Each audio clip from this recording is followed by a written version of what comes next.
Whoa. So I've been wanting to try this ever since Uche Natori told us that it was a must.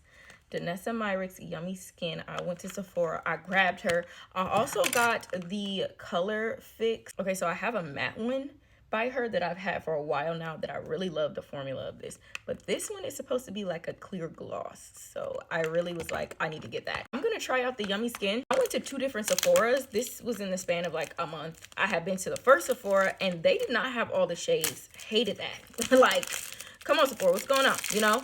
They didn't have all the shades available in stores. So I was like, okay, do I want to get it offline? I'm gonna go check a different Sephora. I didn't get back to Sephora until like a month later. And the second Sephora I had went to, they had shade 6. The shade after this, which is way too green for me. So I hope that this is like a good match. I did swatch it in store, but you know when you like in the store, you be like, oh my God, that's good enough. Like, let's just pray that it's actually a good match. Okay, so first and foremost, packaging, eat alive. Okay, this is just so sanitary. I love that they have the little scooper. Packaging is just so luxurious. I love that. I already primed and I covered my little blemishes. And let's go in with my foundation brush. Oh my gosh. Okay, get a good amount on there. All right, let's see. That formula is so smooth. Oh my gosh. This formula is so smooth. Okay, I was fully not expecting it to like glide like that. And now it's kind of, is it mattifying? What is it doing? Now I feel like I need to read, what is this formula? Blurring Balm Powder.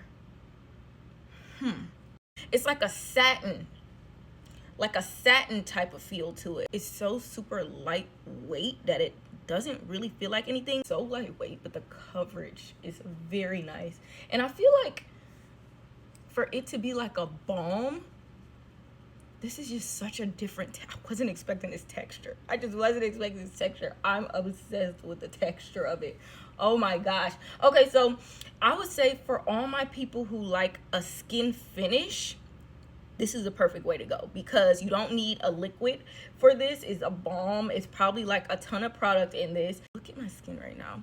And mind you, I have a lot of blemishes right now because I was eating bad. So it does feel like skin. I cannot deny that. Just reading the box, it says a texture reducing, coverage boosting, blurring balm to powder that balances oils throughout the day while maintaining hydration.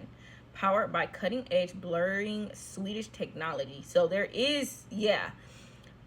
It visually creates soft focus effect on pores and fine lines. I do think it's doing exactly what it is saying it would. It's blurring. It is very hydrating. I don't know how it's going to balance my oils. I'm not the most oily person, but at the same time, my oils do start peeking throughout the day in my T-zone. So we're going to see how this wears. I am going to finish the rest of my face, come back to do the eye with our Color Fix, and then let's do a wear test.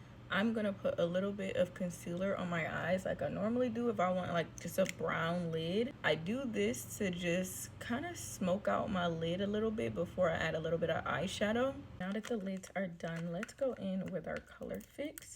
It does say waterproof long wear gloss, so ooh, I didn't expect it to have such a pretty little knob of packaging on here. We're just gonna take a little bit of this.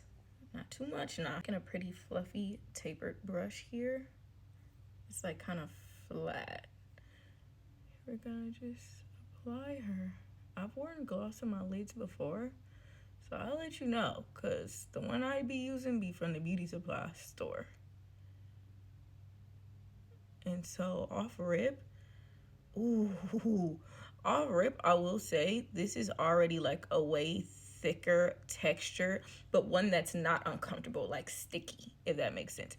This one is not sticky compared to the one that I normally wear, which can be quite uncomfortable for most people. You know, look, I'm like, it is you do what you do for beauty, but not everybody can feel that way, especially if they're like, this is just really gross and uncomfortable.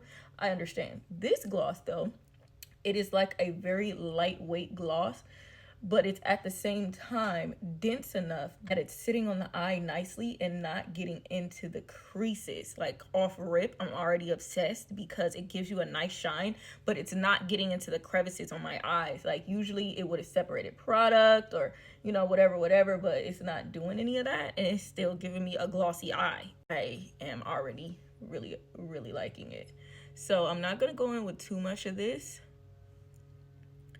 but you see the effect it gives wet. Okay, just going over the edges a little bit to give like a blended wet eye. And I'm upset. Put on a couple of clusters because I don't want to do too much with the lash. So we're back. Here is the foundation in all of her glory. I will say shade number 6 was the closest match for me personally. I feel like I could have gone a little darker, like just like 0.5 darker. Shade number 7 was too dark, so like something in between there. Either way, this is super lightweight so far. It feels like nothing on the face, which I'm loving.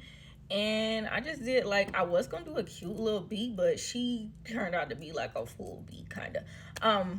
I do feel like I have a lot less makeup on my face, probably because how lightweight the foundation is, and I'm kind of loving the effect it's giving with the eye.